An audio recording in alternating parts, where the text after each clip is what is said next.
What's going on, YouTube? It's your boy Dermy Wormy, and we might actually have a realization on why all these vocalizers, all these voice actors and everything that like to insert their own little ideology are potentially why they are doing all this and why they are freaking out left, right, and center. Because you come over here to Bounty into Comics, and I get it, this is an opinion page, but Western localizers have deluded themselves into believing they're actual creators. Now, for those of you who don't know, what is the actual controversy right now? Well, it all started up yet again. This has been a controversy ongoing for many, many years. But it all started up yet again back in December, where localizers got very upset that Japan was finally starting to use AI to do translations and help get English subtitled things here in the States. English translated here in the States while they do a manga. And the localizers freaked out. You ended up having people, Asmongold, reacting to instances like this, finding out about Jamie Markey and her translations issues in regards to Kobayashi's Miss Kobayashi's Dragon Mates. I haven't watched the anime. I'm always bad with the name. I just know it's Dragon Mates.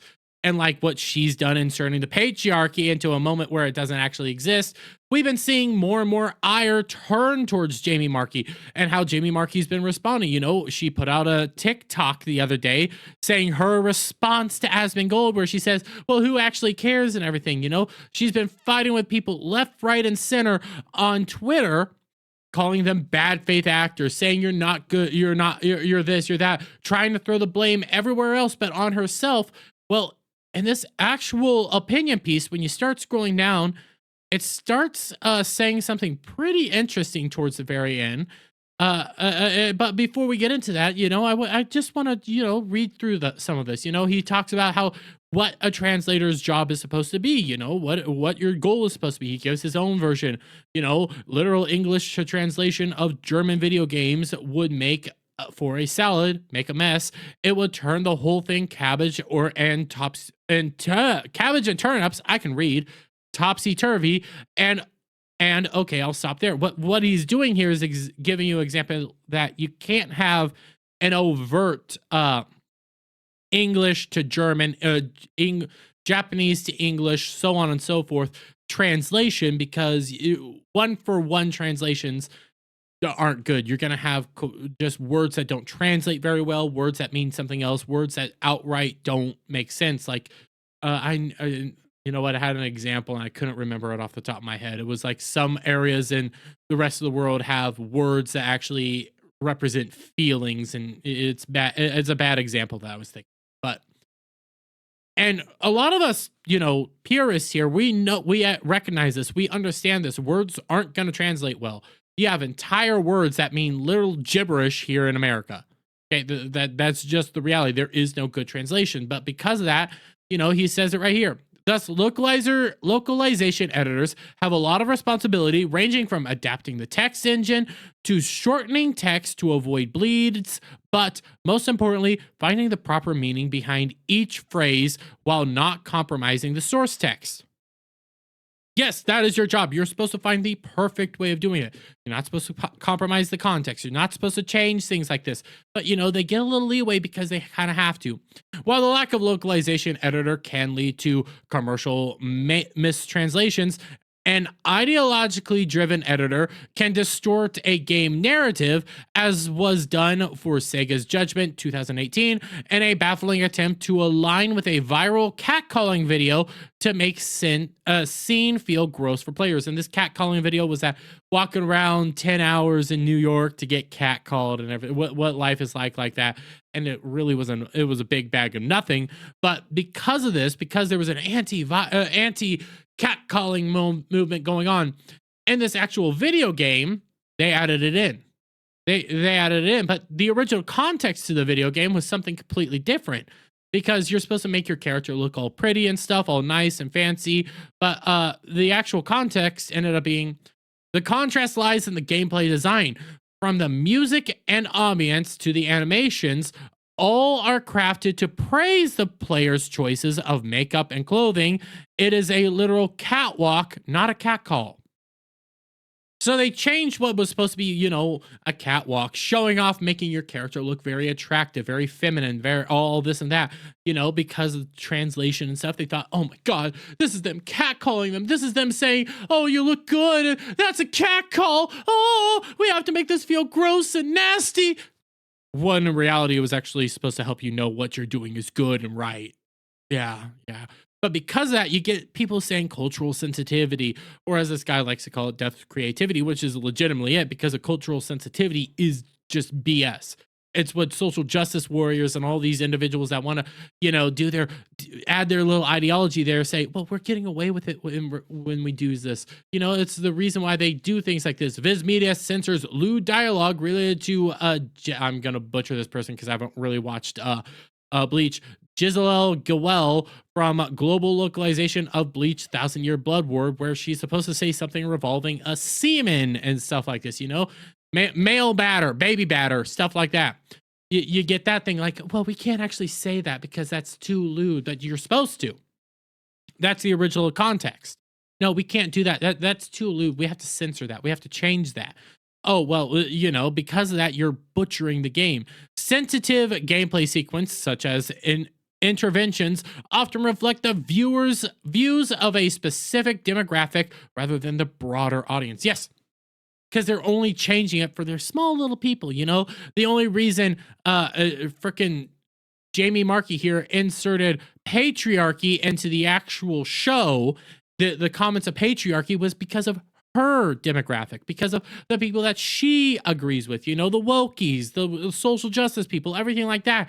The only reason she did this was for her demographic, not everybody. And, it continues going on. He gives out these perfect examples, and this is where the problem arises. The first issue is the quality of translations.